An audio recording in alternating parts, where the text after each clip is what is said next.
office staffing, when to keep the building open or close, and so on. One of those facets was called a new and next. Katie Myers, who you've just met, the lay leader, was leading this team, and that new and next feature was sort of waiting its turn. It's like, when do we get to move from nuts and bolts or putting out fires or dealing with today issues or closing the building and closing this program and communicating all these things? When do we get to talk about what might happen in this sort of disheveled state of things that could be like new sprouts, new possibilities for being a community of faith? That really did wait for a while. Katie and I would keep checking in with that question, and midway through, that finally happened. We went to Rachel and said, Rachel, will you organize a group to help us with that part of our experience, sharing what we're sensing we've lost, where the grace notes have appeared in this time, a sense of yes in the no season, as we put it, and then what fresh expressions of life together are emerging or are emerging in our imaginations. So that was a wonderful development when that time finally came and we could catch our breath and say, okay, enough just sort of addressing the pressing emergent issues of the moment. Let's do a little soul sharing. And that we got to that with some deliberateness, of course, but certainly the moment was right. Thanks. Rachel? Rachel, tell us, as the project chair, what was the objective? What is the goal of Grace Notes and Possibilities? To speak to the issues and to hear from the congregation, to acknowledge what loss has gone on, rather than just, well, we're just going to wait this out and let's see what happens and we'll get back to church. But to really engage with people and to hear from them honestly, what are your losses? And then also to push people a little bit to think about, like Paul's saying, what are the yeses in the no season? And you know, as you look for things to be thankful for, then more things that you are thankful for will show up. And then that changes your attitude about how then can we go to the future? And what's the future church going to look like? I mean, we've been closed down the doors are closed, but the church is still open. The work of the church goes on. But what's it going to look like in the future? And it's not just the pastor's job to figure that out and to engage the whole congregation and say, we're all in this together, so let's figure it out. So Rachel, while I'm with you, let me ask, when Paul, I think it was Paul who initially asked you, what was your first reaction to this kind of project? Well, on a personal note, I held up, where we go. Yeah, I held up a 5 when asked, you know, what has been the effect of the pandemic. My wife died March 23rd. She had cancer, diagnosed initially last March, second tumor found in November, opted to not do any chemo or radiation because it was wrapped around her descending aorta. There was not going to be a chance to get that out. Went on hospice care in January and died March 23rd, which is the day that San Antonio at midnight closed down and said, you guys stay home. So there's been nobody in my house since then. Mm-hmm. I'm 65, I have asthma, and my son told me I cannot lose 2 parents in 1 year. So I'm under strict orders to not mess this up. So I've been grieving at home on my own with the help of people over Zoom, phone calls, emails, all that kind of stuff. And so when Paul asked me, my first response was, okay, I think I'm ready to do something more than concentrate on what's happening with me.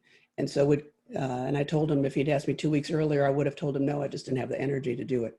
You know, I talked about some days I could do lots of stuff. I traded in 2 vehicles, bought a new car. We did it all in the parking lot of my house here. And other days it's like, okay, I'm writing in my journal that I brushed my teeth twice today and that's it, you know, and otherwise what's your energy to be able to cope? So for me, it was a way to start to look outside myself more and to be of service. And I love project management. I have a degree in nursing administration.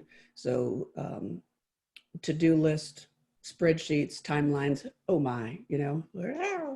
And so it has helped me too, to be of service to then, again, it's looking for what are the positives in this negative season.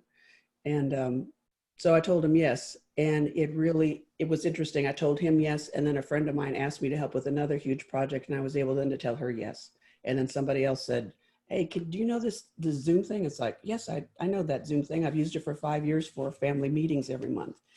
5 years? I thought it just happened. No, Zoom's been around.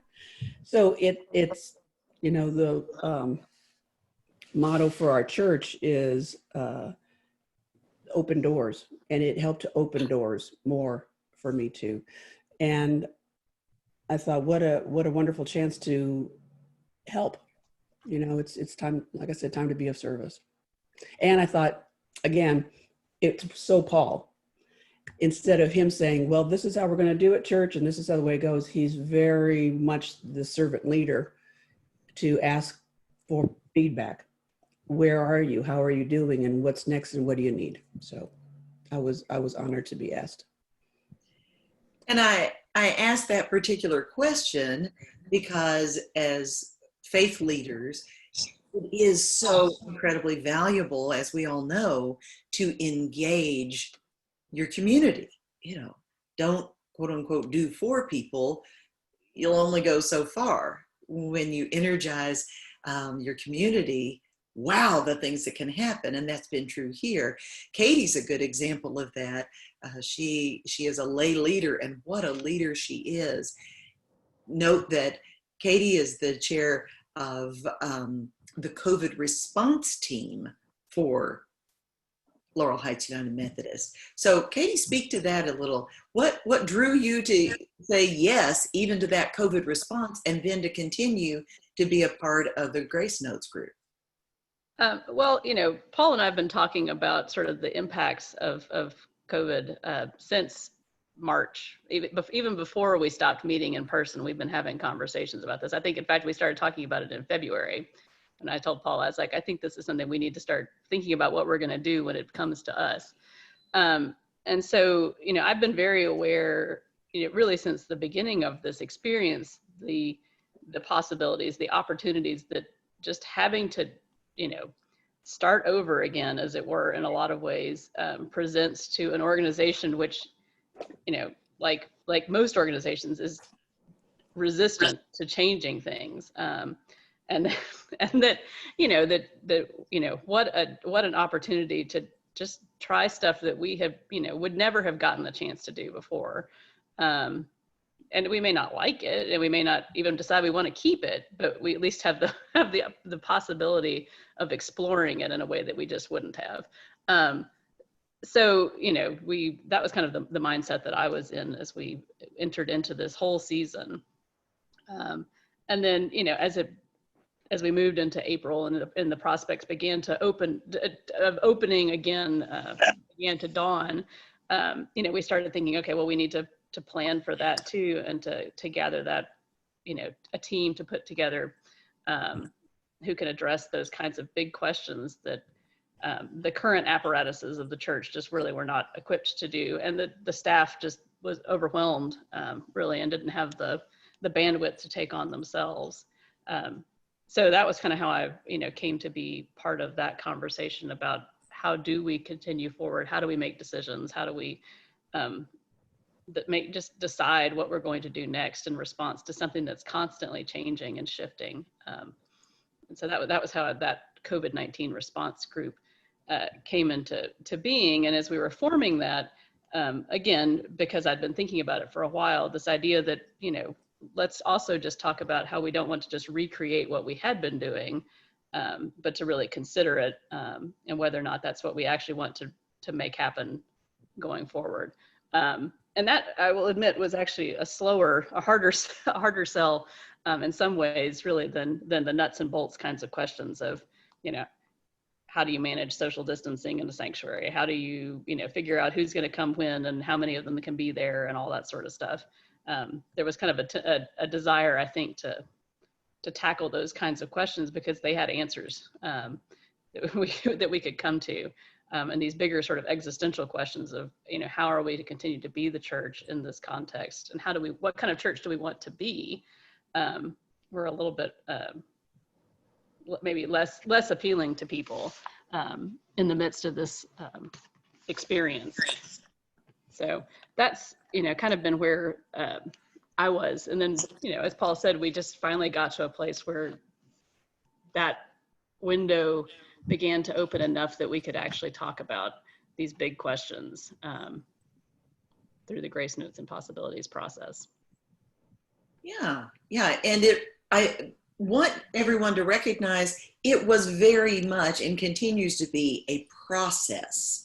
If you looked at the link that I sent in the invitation that gives you kind of the brief outline, please note at the end it says, this is a brief insight into hours and hours of effort. So I don't want anybody to look at this as, oh, this is just so simple.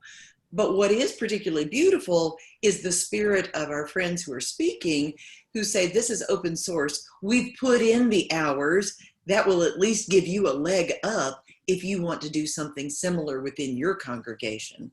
So taking it that next step from concept to reality, that began when you started putting teams together. And this question's for Katie. What roles did you see would be needed in putting together the Grace Notes team? Well, I think that really we began first with a facilitator, kind of determining, who was going to help us facilitate this process. And in this case, that was Wyndee, who we felt, might have some of the perspective and distance, really, frankly, from the congregation and its internal dynamics and story and relationships to help us, as Paul likes to call it, listen people into speech. And so that was kind of where we began. But then, once we sort of had this idea of, okay, we're going to gather people in these conversations and we're going to ask them questions, and we kind of think that there may be some other pieces of that as well. It became clear that we needed to actually, plot this out. I think we started talking about this in late June, early July, and Paul says, well, I think we'll probably launch this, in a few weeks. And I said, I said, I don't think we're quite ready for that yet. Exactly. It's kind of felt a little bit like that all along, but it became clear that we really needed, a team who was ready to hit the ground running, and iron out all these details that we kind of had this concept, that we're going to do these things and it's going to look kind of like this. And we sort of want to come out the other side of it with some of these kinds of experiences and hopefully not so much goals really, but we will have moved the football a little further down the field and gotten a little bit closer to some sense of what is coming next. And so then that began with finding someone who was going to coordinate that process for us, which was Rachel. And then we actually kind of had the advantage of already having a group within that COVID-19 response team who had been a smaller group, who'd been kind of looking a little bit at new and next ideas. And so we knew they were interested in kind of leaning into possibilities and kind of what's the upside of this season that's not great. So we had those folks that we thought we wanted to ask. And then we also felt like this was just another opportunity to bring people into the mix who hadn't yet been part of it. I mean, I'm sure this is true in most people's congregations, that you have sort of your core group of leaders, and a lot of them get asked to do a lot of the same things over and over again. And there's, it can be difficult sometimes to you want to bring new people in, and you bring them in, and then then they're in the midst of this old system that they're kind of like, what am I here for? But we wanted to try and bring in people whose voices and perspectives hadn't yet been at the table. So that was one of the other things that we kind of prioritized too, in putting together that team. So we wanted to make sure we had somebody who kind of spoke to some of the younger elements of our congregation, folks who, just maybe were not having the exact same experience that the people we'd been hearing from had. And then we just were also looking for people who had kind of an energy and warmth about them that was invitational, that would help invite the congregation into this process where they might look at it like, why are we doing this again? You know, what's this for? What's the purpose of this? What are we going to get out of it at the end of all this? You know, are we trying to craft yet another, you know, mission or vision statement, you know, because we already had one of those and we've done that a few times, and and why? So those were things that we were kind of factoring in as we looked at putting together that team. And then frankly, it was actually surprisingly easy to get people to say yes. I don't really think we had very many failures in terms of, you know, we really wanted this person to say yes and they didn't. I think that really were, I think that's actually probably been true of a lot of the things that we've done in this season, is how willing people have been to say yes when we've asked them into new roles and new kinds of work. So. And that's a really critical piece for all of us to hear, that people want to serve, people want to have opportunity to find a way to make things better. So thank you for that. So far we've said there was lots of planning and thinking through and putting a team together. Initially the COVID response team, and out of that grew the Grace Notes team and leadership, and then populating that team. And then you got to come up with, what are you really going to do? So the methodology was to have these Zoom conversations. That's kind of part of the first thought we had, was the small group experience. And then likewise a survey, because Laurel Heights had pretty good luck with a church-wide survey early on in COVID. So that seemed like a good idea, since not everybody would do the Zoom conversations. And then there was this very creative element that bubbled up from the committee as well. And it's called picture and then fill in the blank. And so there were these three elements of loss, grace notes, or what are the positive experiences, and what are the possibilities going forward. So with loss, grace notes, possibilities, that's been the focus in all the areas pretty much. But this idea of picture, on social media, there have been prompts every day. And for 3 weeks, the first week was picture loss, and then prompts that allowed people to respond. And likewise, then picture grace notes, picture possibilities. And as this idea also evolved, there was this sense that, oh, people might want to do that on their own. Maybe they don't want to put it on social media. So, you know, things have adjusted as we've gone. So those are the elements of methodology. And I think I've given a fair amount of explanation on the picture section, but Paul, tell us about the Zoom conversations, not just how we develop that. That's, you know, pretty straightforward. What has it meant? How has it been living out within the congregation? Thanks. I think I'd use two words that Katie's used, and in her own way, Rachel used them. Information is one level of what we're doing here. It's gleaning information, getting perspectives, inputs, coordinates. More people we hear from, the more we learn about this experience. But as I sometimes say in the spiritual life, one thing is always two things. And that second thing, of course, is the soul sharing, the story sharing, the chance to report in on what has happened to faith through this time for me. What has been lost, what has been discovered, how did those two get commingled? So that the gatherings on Zoom and even the survey and the picture opportunity, all this is about getting information, making people feel like they have ownership and we're all in this together as a team.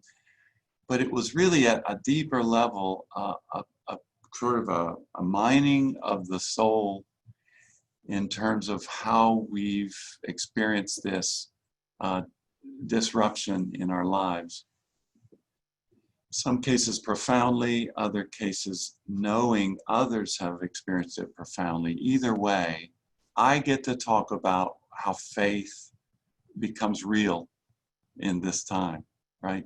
So So the Zoom conversations, Wyndee guided, and she had that instinct to know it's more than about just getting facts from people. It's about letting people say, this is how it feels. This is what I dream of. This is where I've sensed God present. And that just allowing that to happen in rather informal ways. Little bit of guidance and structure, but mostly informal. We had one last night that went a different direction, and Wyndee let it go a different direction. That's where the energy was. There was a need to talk more about lament and vacancy and the absence of prized things. And she let that happen, and it was church. It was religion at its best, letting us report in on the soul's experience, and honoring that, giving time for that.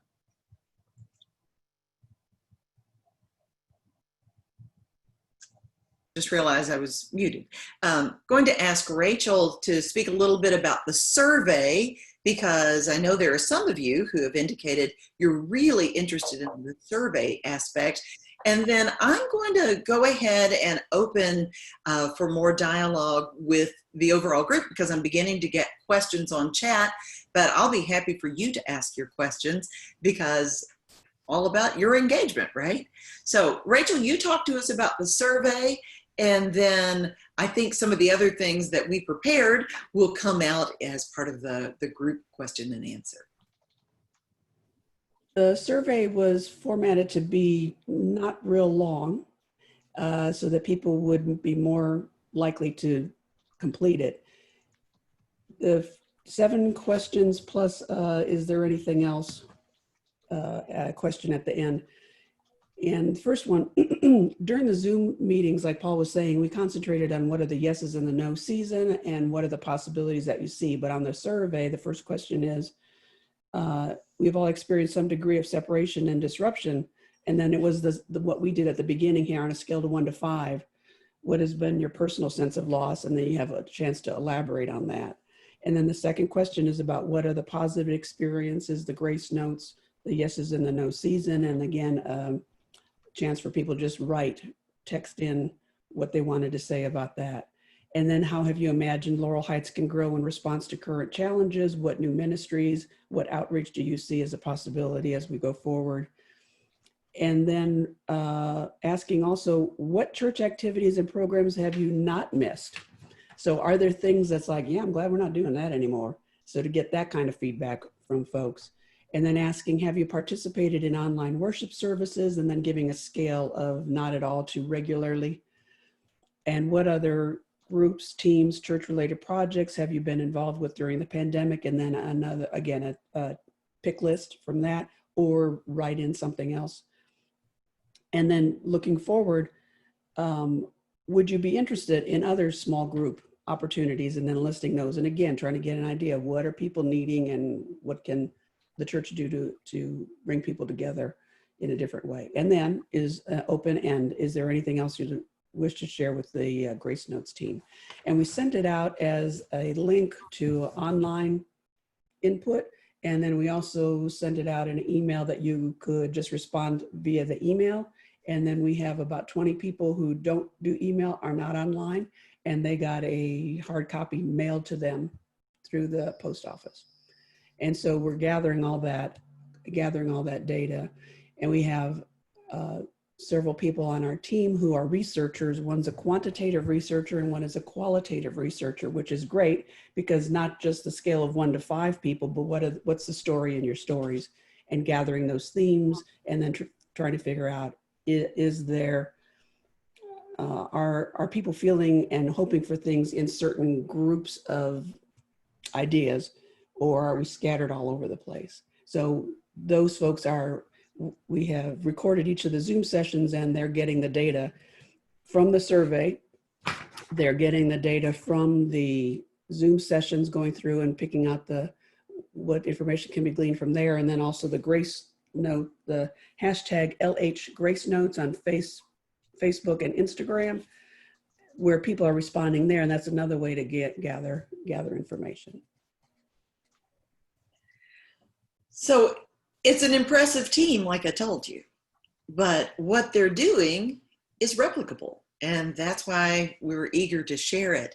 Now, Patty, I know Paul answered you in the chat, but what you're asking, I think, has application all across. So if you'll unmute yourself and introduce yourself and go ahead and ask your question.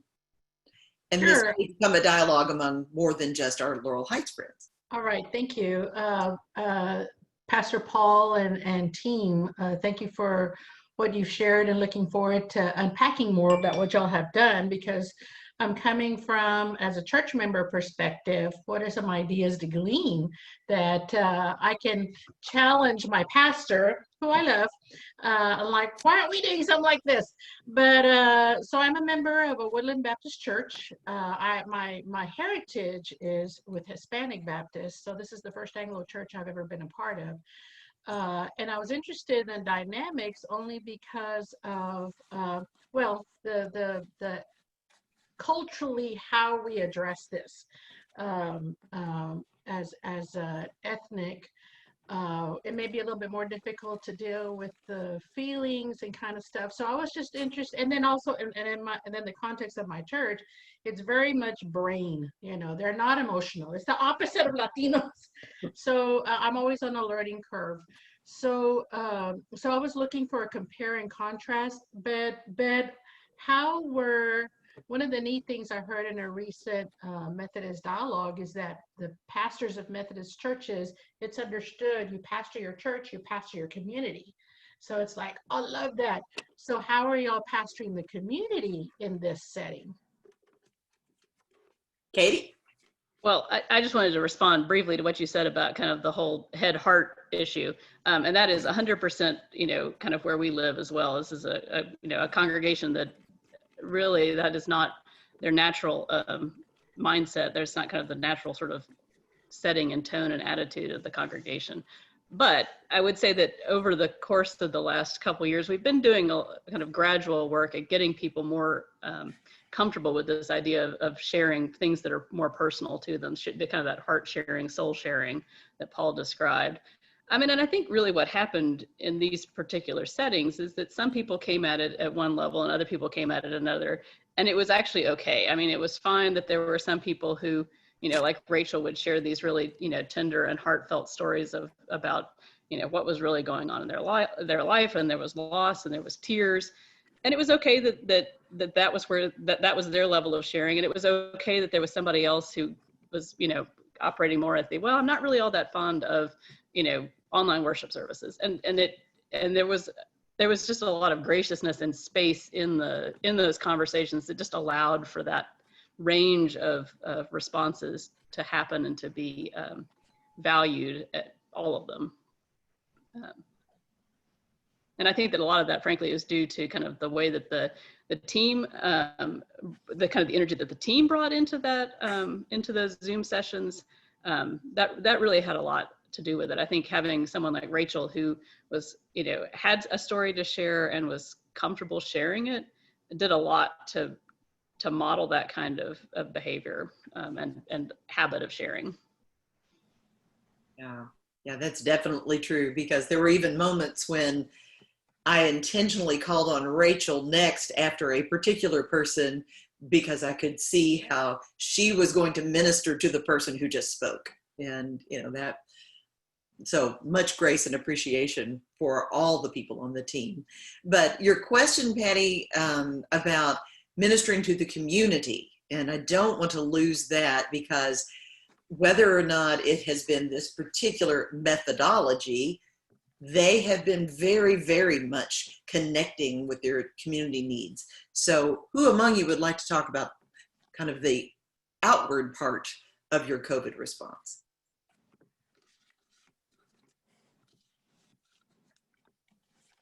I think Paul does.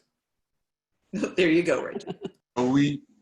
This is a perennial question. We are always asking and hoping to ask the question, where are the others? Who's not here?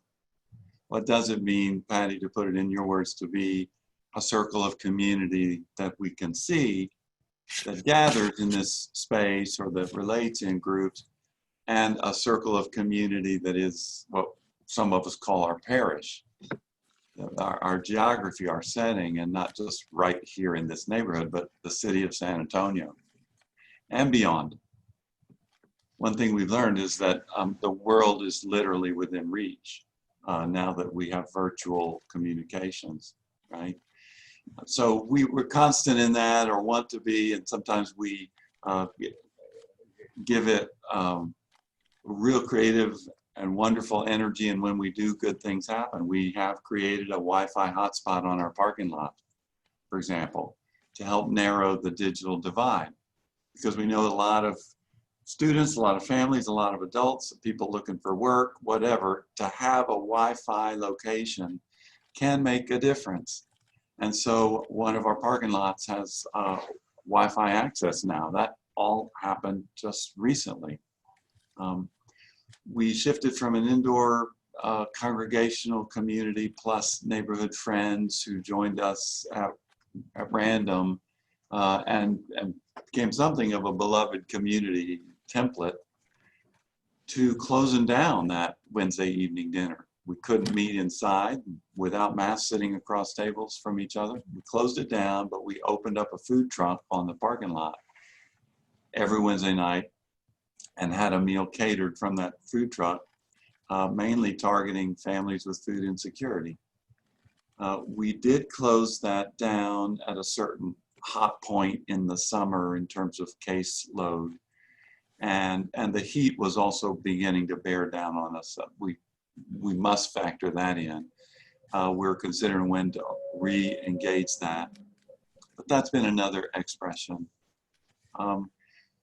We have a prayer wall on the corner of the building that has ribbons for people to tie on as they make a prayer for whatever loss or thanksgiving or hope. And that prayer wall has been one of the most beautiful and organic expressions of community. Pedestrians, people driving by and park and tie on a ribbon. And that has just had a life of its own. Started on Easter and it's just continued to flourish. It's really a way the church has faced the community in this time. And those, where are the others? We don't always see them, but we see their ribbons. And they see our ribbons. And there's this invisible, sort of mystical, metaphysical widening of the community, we hope, that's been a part of this time. We ring our tower bells every Sunday at noon, religiously. That's just something we've chosen to do. 2 minutes of pealing the tower bells. And those sounds go out in every direction. We've had neighbors tell us, you know, I set my clock by that. My soul's clock, my sense of hopefulness. I hear those bells and I believe we can keep going. And so those are little things. Sometimes little things are big things. And everyone has different tools to make gestures of different kinds. We're not all the same in that way, but we all have tools. We all have ways to say, where are the others? And how can we find our way to them and invite them into our open doors, even while the facilities doors may be mostly closed. Katie, I want to ask you to, we'll come back to you in a second, Patty, but Katie, will you follow up on what Paul was saying? I remember in one session you shared about how you now see the entryway to the church on the opposite side of the building. And I just think that's a really key piece here. Yeah, so, you know, I guess, I don't know how familiar you are with the geography of where Laurel Heights is, but we're basically on kind of the end of two streets. So there's Mistletoe on one side and Woodlawn on the other and Belknap over here. And, you know, for most of us who come in cars, which is the vast majority of folks in the congregation, you know, we come into the church from this side over here, which is where the parking lots are, and it's where the entrances that people use to access the building probably 99% of the time. But as one of our resident architects was pointing out, the building itself was designed that the front was actually at the opposite, sorry, I gotta get my hand in the screen, the opposite corner from where we enter the building. And so the front of the church is a part of the church that most of us who attend there experience very, very infrequently. You'd have to make a point to walk around to the front side of the church in order to kind of see it like that. And since we haven't been meeting in the building, there's been this shift that suddenly a lot of these things that we're doing, like the prayer wall is on that front corner of the church. The bell tower is on that side of the church. And so it's when we live stream it, which they do every Sunday, they film it from that side of the church. And so there's been this shift that the way that the community experiences our building is, 180 degrees opposite of the way that we, the members of the congregation, have been experiencing the building. But now we kind of have this sort of shared experience of the front of the building that I don't think we would have ever gotten to if it hadn't been for this experience of being kind of locked out of the building, as it were. Thank you, Katie. That just resonated so deeply with me the first time that you said it. I didn't want the group to miss it, because that can be true for lots of us, that we don't think about our own preferences in the comings and goings and what that may say to our communities. So thank you for that. I think Patty had another question. Did you have a follow-up question? No, actually, I was just going to thank Pastor Paul and to expect a call from Pastor Garrett after I ask the Holy Spirit to touch his heart. So he'll call you. That's all. Thank you very much. Well, Patty, just so you know, Garrett and I have been in contact. I'll stick you on him. There you go. Other questions? Other folks that want to ask something of our panel?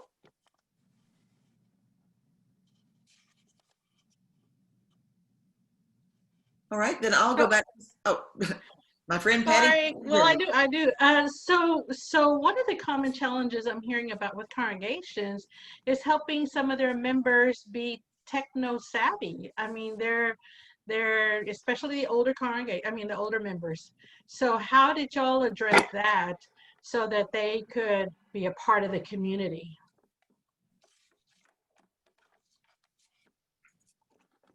Rachel, you want to take that for us? It's been surprising for the Zoom sessions that we have. It was mostly seniors who were coming to those meetings. It took a while for us to get to the younger adults and a concentrated effort. And we're helping each other as we go when we figure out, oh, they don't know how to do that. So let's get a one-on-one with them to figure out how I can get you on Zoom. I joined a Sunday school class. I was not a Sunday school class participant before. We would go to the 11 o'clock service, meet and greet everybody, go home. But since this time, I joined a Sunday school class on Zoom and attend it regularly, and then found out from another staff member that there was another group of women who hadn't met since March because they were deathly afraid of Zoom. It's like, I just can't do it. I'm so nervous, I'm just gonna throw up. It's like, okay, you're not gonna break anything. And so she asked me, can you help with them get on? And so they've met now for 3 weeks, and slowly but surely I'm passing over. I host the meeting and then I'm passing it over. So it's that, teach one, do one, whatever, all those things about, you don't give people fish, you teach them how to fish, whatever. But one-on-one figuring that out. And that's been one of the challenges too, because we do have some elderly folks who aren't as engaged, but we know that they're doing some cluster things within their own community. There's at the Meadows, I know that there's things going on there, but that is one of the things that we need to address.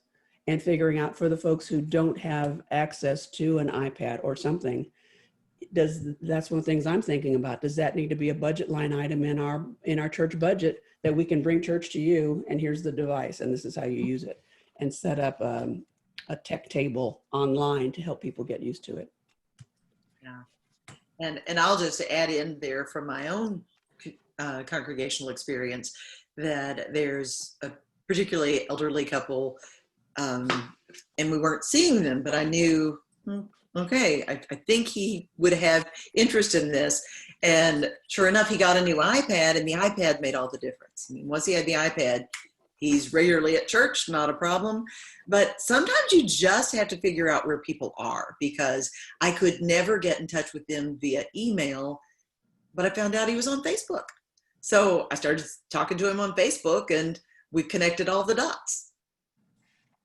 So yeah, a whole lot is that a kind of sleuthing to figure out where people are and how to make those connections. And that gentle nudging, and I'm pretty good at that. Of, you know, come on, just try it, just try it, just try it. I got my mom at 65 years old to try an iPad, and I told her, I said, I'm getting a new one. Or I think she was older than that. No, she was 80. Sorry, she was 80 when I got her to try it. And I said, I'm getting a new one. I'm going to bring you this one when I come to visit you.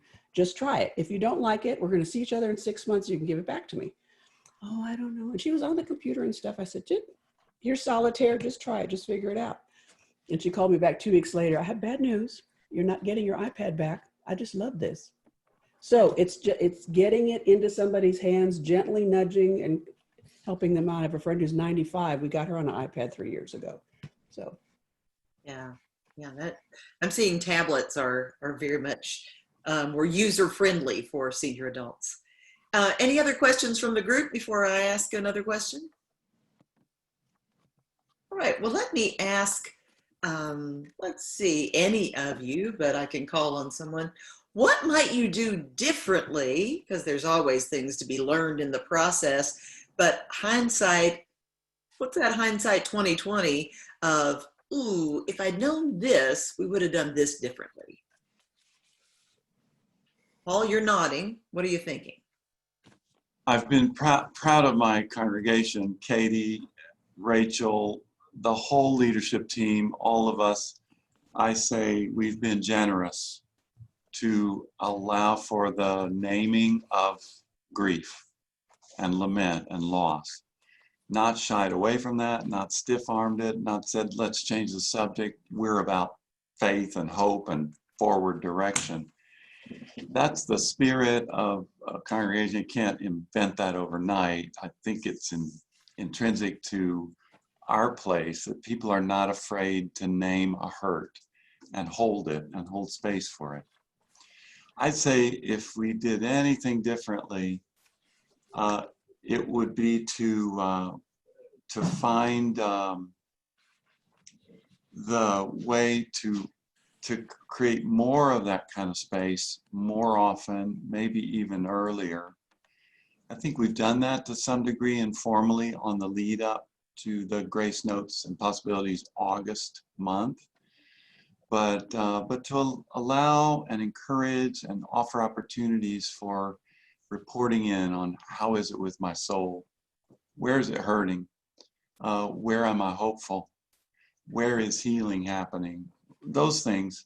And again, we've done them, but if I were to encourage my colleagues here and other leaders of your faith communities to go there early and often, to let that be the holding of a space.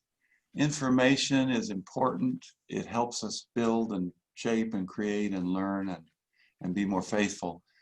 But that soul sharing, the story sharing, is what helps us frame things into meaning and feel like we can find a balm, find some healing, simply by the acknowledgement and validation of our experience. And we certainly saw that last night. I mean, Paul made reference to the group that we spoke with last night. They were carrying a lot of heaviness and they needed to share it with each other. There was kind of a whole breakthrough. Once one person said, this is how I really feel, I can't pretend otherwise, then it allowed several others to say, yeah, me too, me too. And I felt there were a lot of good things that came from that. Rachel, what do you feel like's already happening for Laurel Heights related to Grace Notes? Because the project's not done. I mean, they're in the midst of it, but they're generous enough. They didn't want to hold off a month from now after everything's all wrapped up to tell you about it in case you had ways you wanted to share it. So what do you see as community building or community shift related to this project? I'm going to tap into what Paul was saying, just the idea that we're all talking to each other about how we're doing. The Sunday school classes are saying they almost prefer the Zoom Sunday school class because they can see everybody. They're in each other's homes a little bit more. And some of the folks have said, I actually feel like I know people better now than I did several months ago. The idea of continuing the Zoom presence, even when we get to be back in the building, that there'll be a seat at the table in our Sunday school rooms for a tablet so that the people that can't be in the room can still be in Sunday school. So if somebody's in rehab for their knee replacement, or we've got somebody who's calling in from Portugal to go to their Sunday school class, you know, when you're on vacation, you can still be in class. The idea of continuing to stream the worship service again, so people that church is not just inside the building. That, and I love what Katie said, that we're seeing the church, we're seeing the building differently, and we're seeing church differently. And I think that's really, it's opened people up. So in our separateness, we're actually closer. And I think the relationships that are being built are sustaining. And a lot of people, when asked what drew you to Laurel Heights, was the welcoming, the feeling of family, the feeling of love and openness, acceptance. That is strengthened and strengthened. And I think they have, in doing that, that's necessary then to be able to take the next step of faith of, okay, what are we going to look like when we go back? Do we trust Paul? Do we trust the leadership of the church for what's going to be next? So I think this is all laying the foundation for that, and also already the fruits of the Spirit actually coming to be. Well, it has been a powerful experience to share this journey with your congregation. And I thank all of you for tuning in, if you will, zooming in, there you go, to hear about it and, you know, take a piece, take the whole thing. There are opportunities for this to be multiplied in a lot of ways. And since we didn't do introductions at the beginning, and I'm learning on Zoom, it's good to do them at the end because, oh, everybody's here by then. So I'm going to call on you and ask you to introduce yourself and who you're with. And then we'll close with that opportunity of having known who we were with today. Greg? I'm Greg Hackett, and I'm all by myself. I'm the district superintendent of the Las Misiones District United Methodist. I'm in the San Antonio area. I've got 75 churches. Yeah, he's all by himself with 75 churches. There you go. All right. Thank you, Greg. And if everybody just wants to go ahead and unmute now, because once I call on you, yeah, then we can just kind of move through more quickly that way. Thanks. Marge? Hi, Marge Salvatierre Earl here. I'm a civilian from Abiding Presence Lutheran Church, and I work with their Interfaith Community Action Network. And I just wanted to get some ideas. We have a new intern pastor, and he wasn't able to attend this morning. So when we have our next discussion, I want to give him some ideas of what the other churches are doing also to reach out to the communities. So thank you for the opportunity. Yeah, thanks. Nice to meet you, Marge. And John is our new friend. Hey, y'all. I lead Mission Vineyard Church here in San Antonio. And what's your last name? Arelli. Laurel. That was my guess, but I thought I'd better let you tell me first before I just guessed. Thanks, John. Ann? Hey everyone, Ann Homke. I'm the faith liaison with the city, and we're looking at taking this and going community-wide. So there are more conversations around that, but on a congregational, community-wide level. How's the soul of our citizens? How's that going? So. And I see so much correlation between that possibility and the whole Pathways to Hope mental health summit that's happening in the next couple of days. Yeah, because it's good for us to talk about what's going on with this. Abel? Yeah, Abel Vega. Good afternoon, everybody. And I'm with the Rio, Texas Conference of the United Methodist Church, Director of Mission Service and Justice. So, great, thanks. Mehmet? So Mehmet Oğuz, Raindrop Foundation. So, And one of the most powerful people I've ever met, and certainly hospitable. Angelica? Hey, I'm working with Anne. I am the AmeriCorps Vista for the faith-based initiative for the city.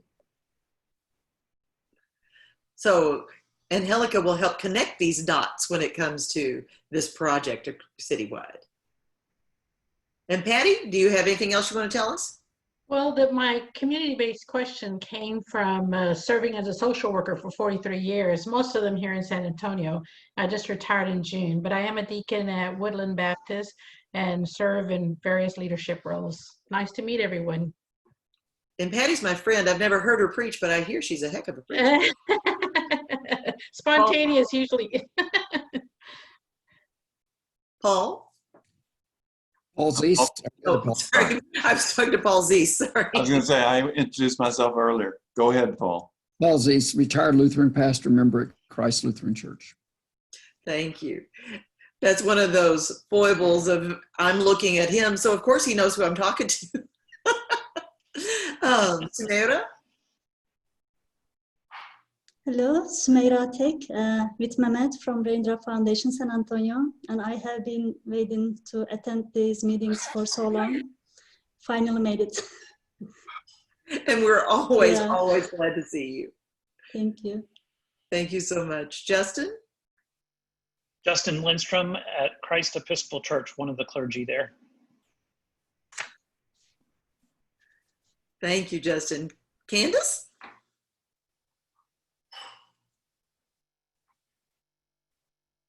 Good afternoon, everyone. My name is Candace, and I serve as one of the lead pastors of the Methodist Church.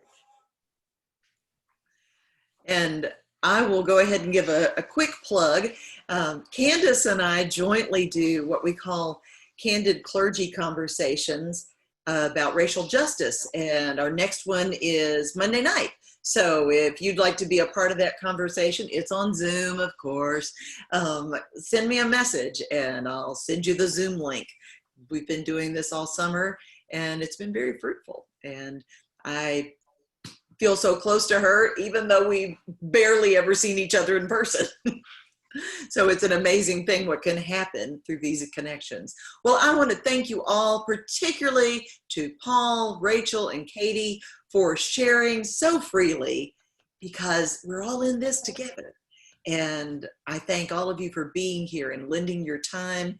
And if you have follow-up questions that come to mind, Paul's willing to answer, I'm willing to answer, Katie's willing to answer, Rachel's willing to answer. I bet you can find some answers. So thank you so much for joining us, and we'll see you next time. Thanks, Wendy. Bye-bye. Thanks, everybody. Right. And I will note, I have been recording this, which I'm sure I should have said earlier. So if you hear someone who says, oh, I wish I'd seen that, well, I'll have the link available and they can see that. All right. Thanks so much. Bye, Thank everybody. you. Have a good day.